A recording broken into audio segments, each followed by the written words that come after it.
ओम गं ग्लों हरद्रा गणपते नमो नमः। जय माँ बगलामुखी, माँ पीताम्बरा त्रिशक्ति, जय बाबा भैरवनाथ। आप सभी लोगों का कल्याण होता रहे। माँ भगवती, बाबा भैरवनाथ और भगवान श्री गणपति का आशीर्वाद सदा बरसता रहे। दर्शकों, आज का जो विषय है, आज का जो टॉपिक है, जो आपके सामने मैं बताने जा रहा हूं, ठीक है। मैं ये चाहता हूं कि अगर जो लोग चैनल पर पहली बार आए हैं तो चैनल को सब्सक्राइब करना, वीडियो को लाइक करना बिल्कुल ना भूलें। और अभी पिछली वीडियो एक चैनल पे गई, महा बगलामुखी की पूजा में हल्दी का प्रयोग कैसे करें, तो उसमें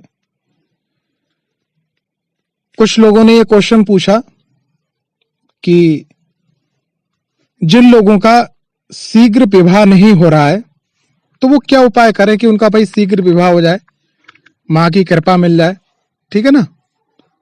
तो उसी पे आधारित ये वीडियो है जो मैं आपको बताने जा रहा हूं। और पुण्य के भागीदार आप जरूर बने। ऐसे वो जो माँ बाप जो अपने बच्चों का किसी कारणवश से शादी नहीं कर पा रहे हैं, ऐसे पुरुष जिनकी शादी नहीं हो पा रही है, ऐसी स्त्रियां यानी लड़कियां जिनकी शादी नहीं हो पा रहे हैं, लड़के लड़कियां, उनको ये वीडियो जरूर भेजें। अगर ये वीडियो उनको उपयोगी होती है तो यकीन मानिएगा कि माँ बगलामुखी, भगवान गणपति और भगवान भैरव के आप आशीर्वाद के जरूर पात्र बनेंगे। देखो, सबसे पहली चीज क्या है कि कुछ चीजें हैं जो मैं उपाय तो आपको बाद में बताऊंगा, लेकिन कुछ चीजें मैं आपको स्पष्ट कर देना चाहूंगा कि किस प्रकार से शादी में डिले होता है। देखो, सबसे पहली चीज बात करते हैं आपकी कुंडली की। कोई भी लड़का या लड़की की कुंडली में अगर शादी डिले होने का जो सबसे पहला प्रमुख कारण है, जो मेरा अनुभव है वो हम आपसे शेयर कर रहा हूं, कि जैसे किसी की कुंडली में उस कुंडली के मेन मालिक शनि है, ठीक है। मान लीजिए कुंभ लगन की कुंडली है, मकर लगन की कुंडली है, और उसमें शनि के मित्र जो ग्रह हैं, मैं उनकी बात नहीं कर रहा हूं, मैं शनि के शत्रु ग्रहों की बात कर रहा हूं। अगर शत्रु ग्रहों की महादशा आ जाती है और वो शत्रु ग्रह अगर कुंडली के अंदर खास करके मालिक है छठे घर के, आठवें घर के, 12वें घर के, जिनको त्रक भाव बोलते हैं, कुंडली का मारक भाव बोलते हैं, तो ऐसी अवस्था में क्या है कि शादी नहीं हो पाती है जब तक उनकी महादशा चलती है।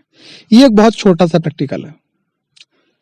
दूसरी चीज क्या है कि अगर कुंडली के अंदर 7.5 ढैया लगी हुई है तब शादी में बहुत लंबा समय खिंचता है। तीसरी चीज क्या है कि कुंडली के अंदर क्या है कि अगर सप्तम घर का जो मालिक होता है, जो प्लैनेट होता है, वो अगर किसी प्रकार से पाप ग्रहों के मध्य में आ जाए, या वहां खुद पाप ग्रह बैठा हो या विपरीत ग्रह बैठा हो, जैसे मान लिया कि कुंडली के अंदर देवगुरु बृहस्पति जाके बैठ जाए कन्या राशि के अंदर, तो या मकर राशि के अंदर जाके बैठ जाए, तो ऐसे में भी दिक्कत पैदा हो जाती है। ये तो रहा कुंडली, यानी कि सबसे पहली चीज क्या है कि आपकी शादी क्यों नहीं हो रही है, ये डिले क्यों हो रही है। आपकी शादी का सप्तम घर का जो लॉर्ड है, ठीक है ना, वो किस अवस्था में है। शादी होने के बाद में भाई अगर हम जल्दबाजी कर रहे हैं, खींचतान के शादी कर भी रहे हैं, क्या शादी कितनी सक्सेस रहेगी, सफलता शादी में मिलेगी, कितने समय तक शादी अच्छी चलेगी, या शादी के रास्ते जिसको बोलते हैं ना रोड ऊंची नीची होना, उबड़ खाबड़ होना, वैसा जीवन चलेगा। तो सबसे पहला प्रमुख कारण है आप अपनी कुंडली का विश्लेषण अध्ययन जरूर करवाएं। और अगर आपने कहीं पे कुंडली विश्लेषण अध्ययन करवा लिया है तो कुंडली विश्लेषण अध्ययन के संग में ओरा स्कैनिंग करवाएं कि देखो भैया, एक दिन की नहीं, 2 दिन की नहीं, जीवन भर की कहानी होती है शादी, विवाह, मैरिज। तो कुंडली विश्लेषण अध्ययन के संग में ओरा स्कैनिंग जरूर करवाएं। और कुछ और भी कारण होते हैं, जैसे घर के जो हमारे बुजुर्ग होते हैं जिनको बोलते हैं पितृ, तो बहुत सारे लोग अपनी भाषा में बोलते हैं भाई पितृ दोष लग जाता है, ठीक है ना। तो मैं पितृ दोष और नाराजगी की बात नहीं कर रहा हूं, लेकिन अगर जिस परिवार पे पितरों का आशीर्वाद नहीं होता है, ठीक है, आशीर्वाद कैसे नहीं होता है, जैसे आपके पूर्वज में कोई व्यक्ति है जो खत्म हो गया, चाहे वो ताऊ थे, ताई थे, दादी बाबा थे, तो आपके परिवार के, यानी कि मैं आपके पिताजी के परिवार की बात कर रहा हूं, ठीक है, तो जो पिताजी के परिवार की जो पितृ थे, पूर्वज कोई खत्म हो गया, अगर उनको सदगति प्राप्त नहीं हो पाई उनके ही कर्मों के माध्यम से, यानी कि सीधी सीधी भाषा में कहा जाए, आपने उनका ढंग से तर्पण मार्जन नहीं करवाया, क्योंकि कभी कभी क्या होता है कि ताऊ जी से आप लड़ाई चल रही थी, दादी बाबा से लड़ाई चल रही थी, वो मर गए, कोई दिक्कत नहीं है, आप उनकी अंत्येष्टि में नहीं गए, मेले नहीं, कोई दिक्कत नहीं, कोई परेशानी नहीं, लेकिन भैया जो एक संबंध बना हुआ है ना, आप उनकी क्रिया में मत जाओ, लेकिन अलग कहीं जाकर तर्पण करवा दो उनके नाम से, ईश्वर को साक्षी मानकर आप तर्पण करवा दो, तो वो आपसे मुक्त हो जाएंगे। उनका जो भार है वो अगले जन्म में कैसे जाएं, वो उनके कर्मों पर आधारित होता है। मेरी बात को कुछ लोग समझ पाएंगे यहां पर, कुछ लोग नहीं समझ पाए होंगे। भले ही आप उनसे बोलो चालो ना, जिंदगी भर लड़ाई चली, कोर्ट कचहरी चली, लड़ाई झगड़ा चला, कुछ भी चला, लेकिन अगर आपके परिवार का भगवान ना करे कोई व्यक्ति खत्म हो गया है जो बड़ा बुजुर्ग था, तो उनके तर्पण मार्जन जरूर करवा दीजिएगा आप।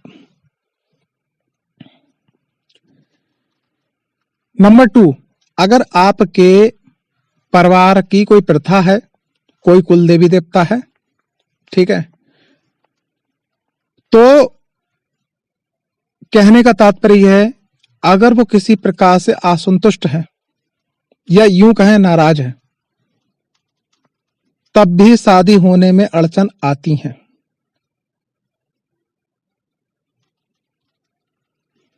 तो आपके जो घर के कुल देवी देवता हैं, आप अपने बड़े बुजुर्गों से पता करिएगा, उनका जैसा पूजा पाठ अनुष्ठान होता है वैसा आप करवाइएगा।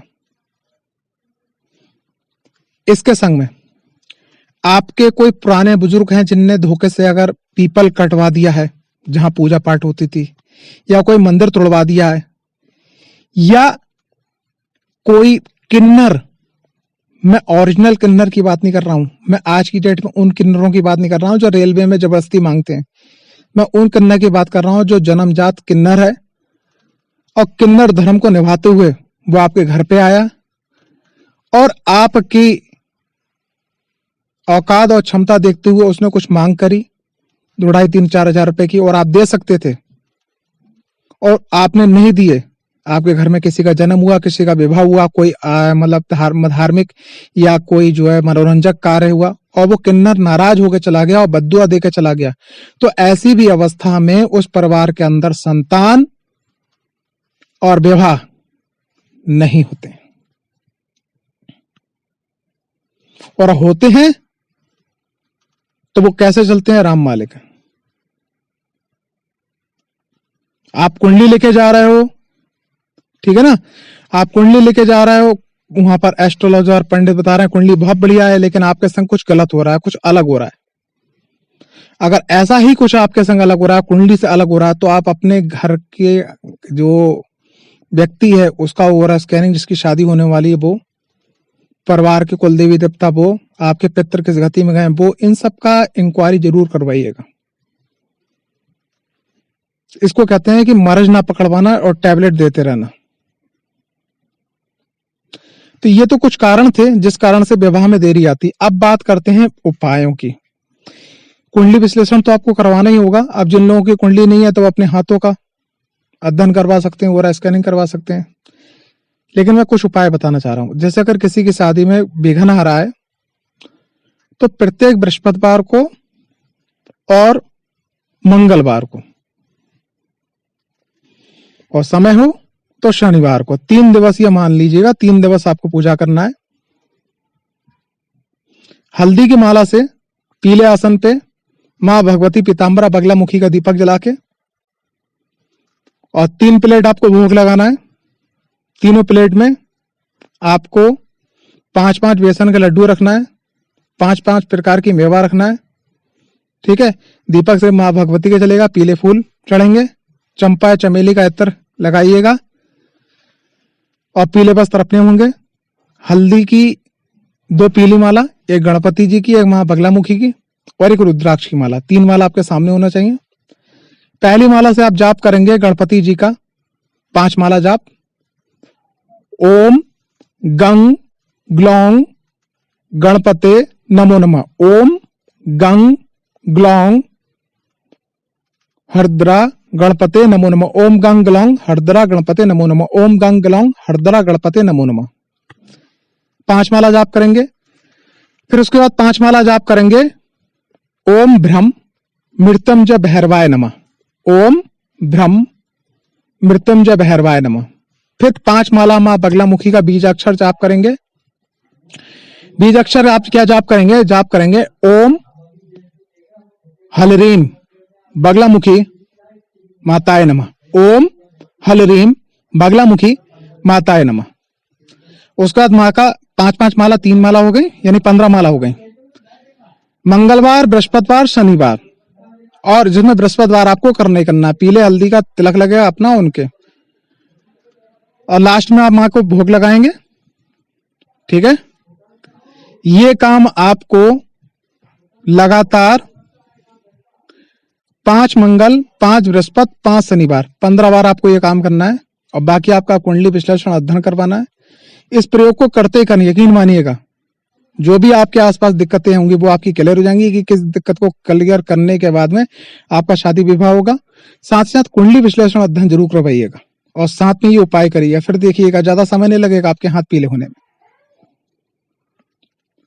जय माता दी, जय मां बगलामुखी। सदा आप पे आशीर्वाद बरसता रहे।